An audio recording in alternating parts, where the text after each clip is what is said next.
Povo de Deus, a paz do Senhor, amém, boa noite, mais uma sexta-feira de live, de palavra, irmãos, e hoje vai ser uma palavra bem rapidinha, amém, porque quem tá me acompanhando nesses últimos dias tem visto, né, que nós estamos aí ministrando a palavra do Senhor, né, em dias seguidos, então a irmã de vocês está um pouquinho cansadinha, mas, né, por conta disso que vamos deixar aqui o nosso compromisso, né, de toda sexta-feira às 10 horas trazer uma palavra, né, para confortar e alimentar ainda mais o nosso coração, amém? E a nossa mensagem de hoje, irmãos, está em Juízes capítulo 6, versículo 12, que diz o seguinte: Então o anjo do Senhor lhe apareceu e lhe disse: O Senhor é contigo, varão valoroso. Mas Gideão lhe respondeu: Ai, Senhor meu, se o Senhor é conosco, por que tudo isso nos sobreveio? E que é feita de todas as maravilhas que nossos pais nos contaram, dizendo: Não nos fez o Senhor subir do Egito? Porém agora o Senhor nos desamparou e nos deu na mão dos midianitas. Então o Senhor olhou para ele e disse: Vai nesta tua força, e livrarás a Israel das mãos dos midianitas. Porventura não te enviei eu? Irmãos, aqui é uma passagem bem conhecida, né? A gente já ouviu N canções, ministrações sobre Gideão. Eu mesmo tenho pregado muito sobre ele esses últimos dias, porque é uma mensagem que Deus tem trazido ao meu coração. E a nossa reflexão de hoje, irmãos, é justamente nesta fala aqui, nessa conversa entre Deus e Gideão, aonde Israel estava passando um período muito difícil. Nessa época, irmãos, para quem não conhece ainda, a história não lembra, não havia rei, não havia governador, não havia ninguém que cuidasse assim, né, humanamente do povo de Deus. Então Deus levanta a era dos juízes, né? Deus separa homens e mulheres ali para guiar o povo em um momento de aflição. Só que olha que coisa, irmãos, toda vez que havia paz na terra, toda vez que o povo de Deus estava afogado, né, das suas aflições, o povo se afastava de Deus e começava a buscar o que era seu, começava a viver de qualquer forma, o povo começava a seguir outros deuses, a seguir, né, outras tradições e abandonava o Senhor. Por conta disso, Deus permitia, irmãos, que viessem os inimigos e ali, né, oprimisse o povo de Israel. Mas toda vez que o inimigo se levantava, que o povo gemia e orava, Deus vinha com misericórdia. Irmãos, e não é diferente da nossa vida, não. É só a gente ter sossego, ter paz, para começar a ir tudo muito bem, obrigada, que a gente esquece de Deus, irmão. Infelizmente, muitas pessoas hoje só buscam a Deus porque precisa. Busca a Deus porque quer alguma coisa, busca a Deus E aí quando vem uma aflição, quando vem um problema, quando vem... Lembra que ora, lembra que lê, lembra que jejua, lembra que... Mas enfim. E aí Deus tem misericórdia do povo. E quando chega aqui em Juízes capítulo 6, Deus levanta aqui em Gideão para ser o novo juiz sobre a terra, porque os midianitas, inimigos do povo de Deus, haviam se levantado contra eles a tal ponto que vai dizer que Israel começou a empobrecer. E o povo, com medo, irmão, dos midianitas, começa a entrar em caverna, começa a entrar em buracos, começa a entrar em lugares para tentar se esconder do inimigo. Aí você para e pensa: poxa, Aline, às vezes eu tô dessa maneira. Acontecer um problema, acontecer uma situação difícil, algo que foge do meu controle, algo que foge das minhas mãos, e a minha vontade é me esconder. Minha vontade é ir para a caverna, é ir para o buraco, é não sair mais de lá, é me trancar no quarto, porque é uma situação que saiu do meu controle e eu não consigo resolver. Irmãos, se esconder não é solução. Parar também, estagnar no lugar também não é solução. A gente lembra aqui agora do profeta Elias, quando Elias ele vai se esconder na caverna porque ele estava com medo, né, da Jezabel, com medo de morrer pelas mãos de Jezabel, ele corre e se esconde em uma caverna. Só que Deus, irmão, não deixa Elias lá, pelo contrário, Deus se põe à porta da caverna e pergunta: Elias, o que fazes aí? Porque a gente podia dizer: nossa, né? Deus podia olhar e dizer: nossa, ó, meu profeta tá escondido, ó, tadinho de Elias. Não, Deus vai tirar Elias da caverna, porque se esconder em caverna, se esconder não é resposta. Irmãos, Deus não age na vida de ninguém que se esconde, Deus não age na vida de ninguém que recua, Deus não age na vida de ninguém que afrouxa as mãos, não. Isaías vai dizer o seguinte: ei, levantai as mãos cansadas e os joelhos desconcertantes. Se não me engano, Salmos vai dizer isso. O justo passa por muitas aflições, mas Deus livra, Deus socorre, Deus age. E aqui Israel estava sendo afligido. Mas olha que coisa, Gideão, ele não simplesmente se deixa, né, ser dominado ali por aquela situação. Por quê? Ele começa a fazer algo que ninguém queria fazer, ou que ninguém pensou em fazer. O quê? Malhar o trigo no lagar. A gente sabe, irmãos, que trigo se malha trigo em campo aberto. Por quê? Você bota o trigo em uma grande peneira, sacode ele, joga para cima, o vento passa, leva a palha e fica somente o trigo, né? Fica somente as sementes. E lagar é lugar de se prensar uva, malhar uva, né? Machucar ali para fazer suco, fazer vinho e tal. E Gideão estava fazendo esse esforço dobrado para conseguir ter alimento para sobreviver, ele e a casa dele. Então esse esforço de Gideão, essa ação de Gideão trouxe a atenção de Deus para ele. Irmãos, e às vezes a gente perde de sair logo do problema. A gente perde de resolver logo uma situação. Porque em vez de a gente agir, a gente recua. Imagina se Gideão se amedronta também e simplesmente se esconde em qualquer buraco. Ele de fato estava até escondido, mas estava fazendo alguma coisa.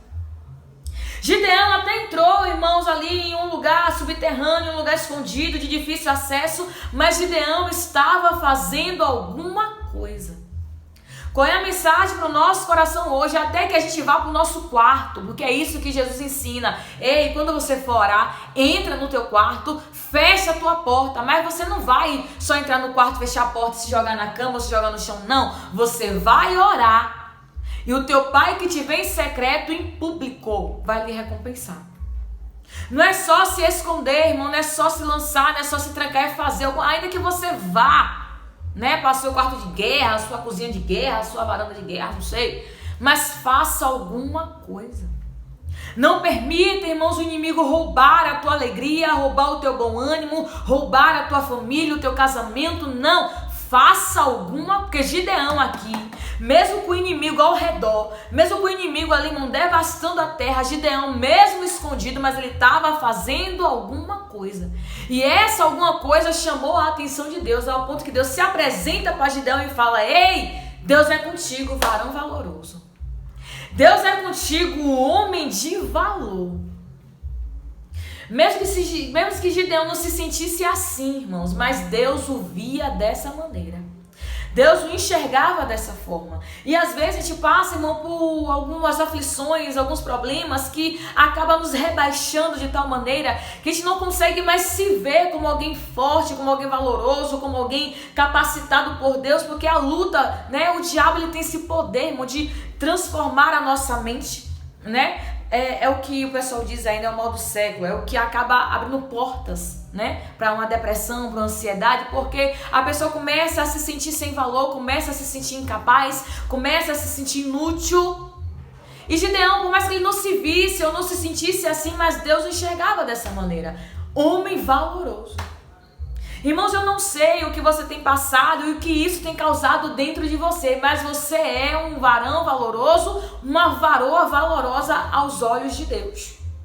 A questão é que a gente precisa apenas voltar, irmãos, a acreditar dessa forma, se enxergar dessa maneira e começar a agir. Porque você percebe que Gideão não se via dessa forma, porque quando Deus fala isso, ele questiona. Se o Senhor é conosco, então por que aconteceu tudo isso? Já que o Senhor é na minha vida, Deus, olha o que está acontecendo aqui. Já que o Senhor é na minha vida.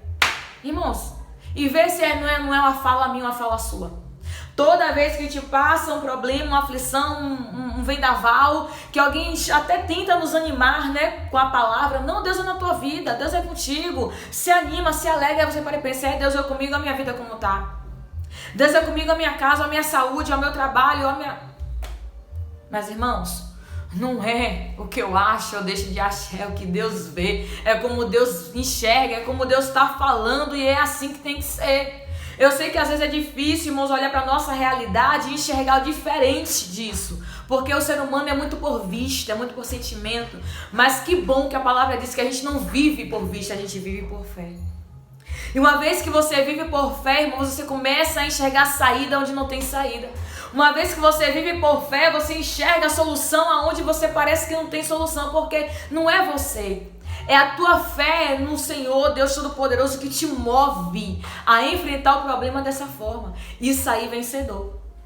E aí Deus fala, não, Deus continua falando com ele, vai nessa tua força, porque eu sou contigo e você vai livrar Israel do inimigo.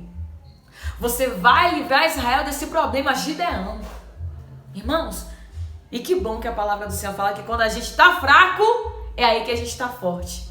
Mas não é porque, irmãos, mais uma vez eu digo, não é porque vem de nós, vem dele. Lembra de Paulo? Paulo estava sofrendo ali com um espinho na carne, ele vai falar com Deus e Deus fala: Paulo, a minha graça, o meu favor, a minha ajuda, Paulo, o meu socorro é o que basta, porque o meu poder, Paulo, se aperfeiçoa na sua fraqueza. E aí Paulo declara: entendi, Deus. Agora vou me gloriar nas minhas fraquezas para que se manifeste em mim o poder de Cristo. Irmãos, e é nessa hora, quando você acha que não pode, que não consegue, que não vai, que aí Deus entra em ação, porque Deus está vendo a sua total dependência do agir dele. E o que é que Salmos diz? Que ele é socorro bem presente na hora da angústia. Irmãos, eu não sei o que é que você está passando. Não sei o que lhe aflige, não sei o que lhe abate, não sei o que está tentando fazer você recuar, mas vai nessa tua força, porque Deus vai lhe ajudar, irmão, nessa situação. Vai nessa tua força, irmão, se ergue, se levanta. Hebreus fala, né, lá no capítulo 11, sobre os heróis da fé. E um dos detalhes sobre esses heróis, ele vai dizer o seguinte: e da fraqueza tiraram força. Eu não sei como, irmãos, mas acredite nesta palavra. Você vai tirar força da sua fraqueza e vai conseguir vencer essa situação, porque Deus é contigo, varão e varoa valorosa. Assim como Deus foi com Gideão, irmão, Deus é na tua vida. Assim como Deus viu, irmão, Gideão naquela situação difícil, mas ainda assim, Gideão fez, ele se moveu, Gideão agiu e o céu reagiu. É isso que Deus quer fazer na tua vida hoje, meu irmão. Que você haja para que o céu reaja a teu favor. Porque quando Gideão desce a guerra contra os midianitas, quem lutou não foi Gideão, irmão, foi Deus. A gente só precisa se levantar. A gente só precisa se colocar na posição que aí Deus ele começa a entrar em ação. Irmão, se ergue. Deus é contigo, se levanta, faz alguma coisa, reage, sacode a poeira, joga uma água nesse rosto, dá um glória bem alto para que o inimigo, se levantou.